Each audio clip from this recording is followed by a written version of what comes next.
As empresas procuram se abastecer nesse tipo de informação, Paulo? Sim, existem inclusive várias ações direcionadas para associar, para ligar as empresas aos alunos, né?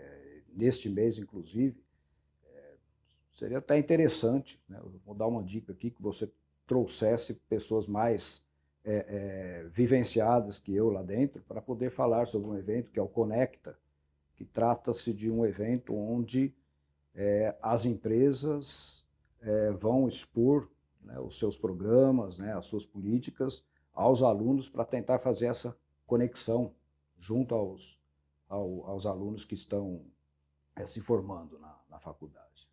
Ô Paulo, na parte de economia, recentemente eu tenho lido que o Brasil corre o risco de faltar alguns mão de obra mesmo especializada para vários setores. O pessoal lembra muito que sistema de informação, ou essa parte de redes sociais ou programação de computadores, essa parte parece que vai faltar mão de obra no Brasil.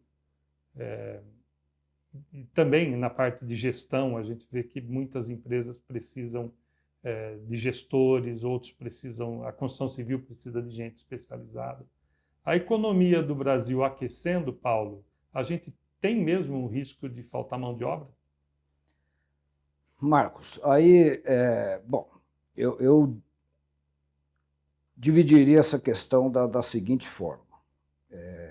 A economia brasileira vinha, de uns anos para cá, no pós-pandemia, numa situação que a gente denomina de ociosidade, ou seja, máquinas dentro das indústrias estavam paradas, mão de obra desempregada, prédios desocupados. Então, o que aconteceu recentemente, né, principalmente a partir de estímulos que nós temos visto do ponto de vista fiscal, e que tem contribuído para que a taxa de crescimento se eleve da maneira como a gente tem visto. O emprego, ele tem uma recuperação, está tendo uma recuperação.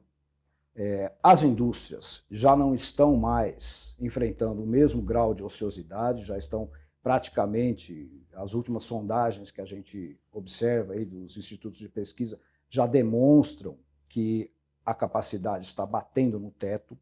Então, quando acontece isso, você tem um primeiro momento que é empregar, respondendo a tua questão, empregar aqueles que estão ociosos, demandando emprego no mercado.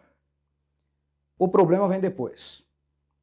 Quando as empresas já ocuparam essa capacidade, aquela mão de obra que estava disponível foi empregada, e o país, para poder sustentar taxas elevadas de crescimento, ele agora precisa contratar mão de obra mais especializada, o que nós somos carentes, e ao mesmo tempo fazer com que as empresas invistam mais. Por que isso? Porque é somente dessa forma que se atinge um fenômeno que o Brasil está difícil de ver nos últimos tempos, que são os ganhos de produtividade. Só se atinge produtividade se você melhorar a qualificação da mão de obra e a qualidade dos investimentos. Então, respondendo à tua questão, eu acho que a gente corre um risco, sim, de enfrentar uma situação não somente de escassez de mão de obra qualificada, como também de investimentos mais qualificados, mais sofisticados em termos de tecnologias, mais arrojados, entendeu? O montante de investimento que o país necessita está muito acima daquilo que a gente tem visto. É somente assim que nós vamos poder sustentar taxas mais elevadas de crescimento.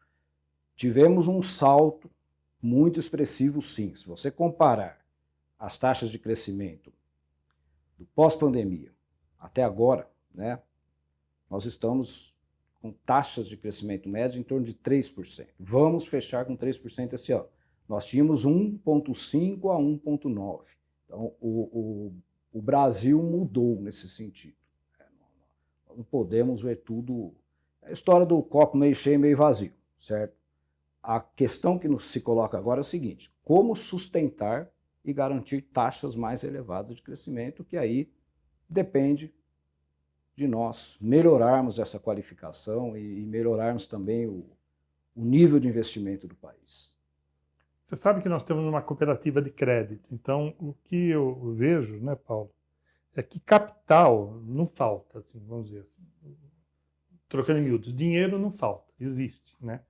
O que falta, às vezes, são bons projetos para serem financiados, seja numa cooperativa de crédito, seja num banco oficial, num banco privado. Por vezes também eu vejo que falta um pouco de maturidade de buscar o dinheiro barato para fazer o investimento necessário. Trocando em miúdos, de nada adianta o governo fazer o lançamento de uma linha de crédito a juros subsidiados se o empreendedor não tiver competência de fazer um bom projeto, fazer um bom estudo para ir lá captar esse recurso. E aí também falta mão de obra especializada, né? Quer dizer, nem toda empresa tem dentro dos seus quadros um técnico, ou um auxiliar, ou um diretor com capacidade de buscar recursos. Eu estou certo nessa análise, que às vezes você tem uma oportunidade de investimento, mas a falta de uma mão de obra, de uma competência interna, prejudica esse diálogo entre o órgão financiador e aquele que precisa do financiamento do investimento? Eu acredito que sim, Marcos. Eu vejo da seguinte forma. Nós temos uma cultura no país, né? Isso não é culpa do empresário, né? A culpa é de uma anomalia que a gente enfrenta aí ao longo de décadas, que são juros muito elevados, né?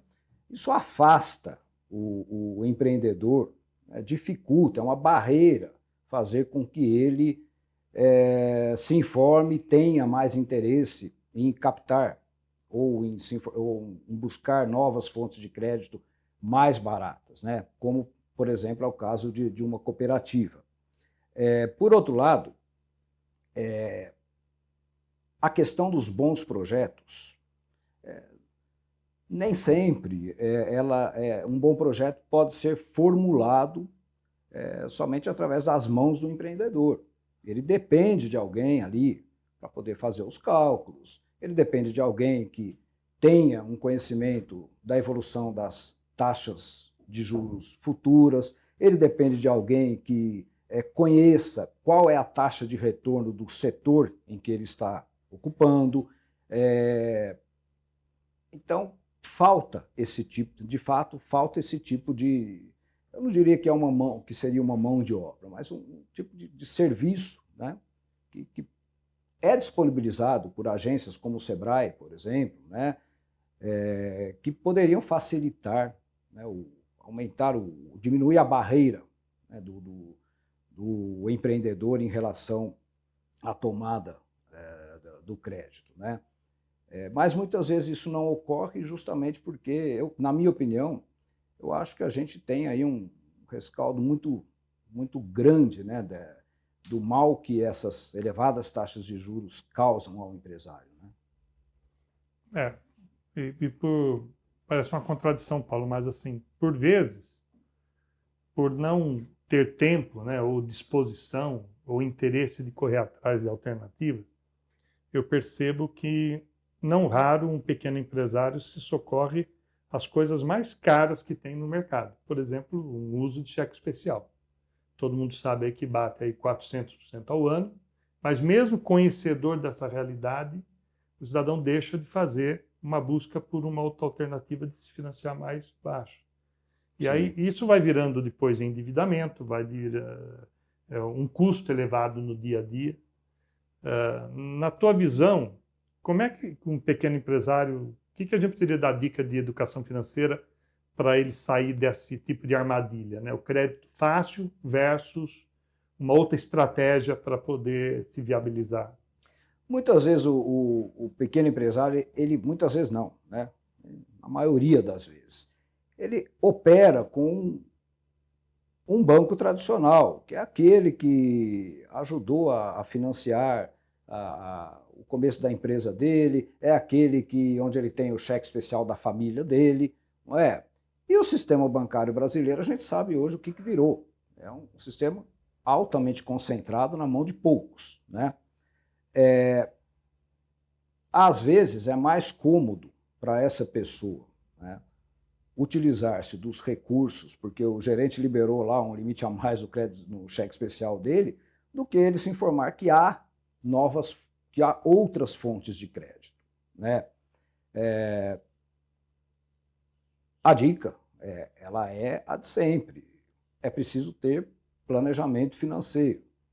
É a regra muito simples. Não se pode gastar mais do que aquilo que está ganhando, não é?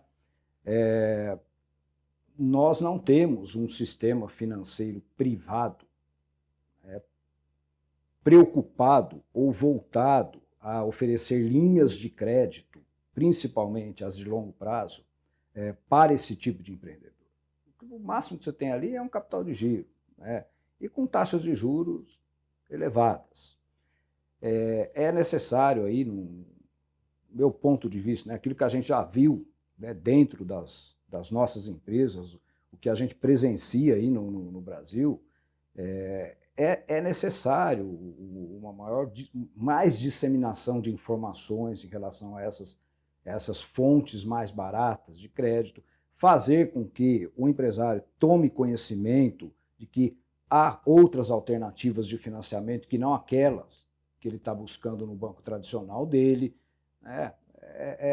Oferecer um leque mais variado, onde ele possa reduzir o custo financeiro, mas nem sempre ele, até como você falou, por comodidade, ele acaba aceitando aquilo que está mais fácil no dia a dia dele.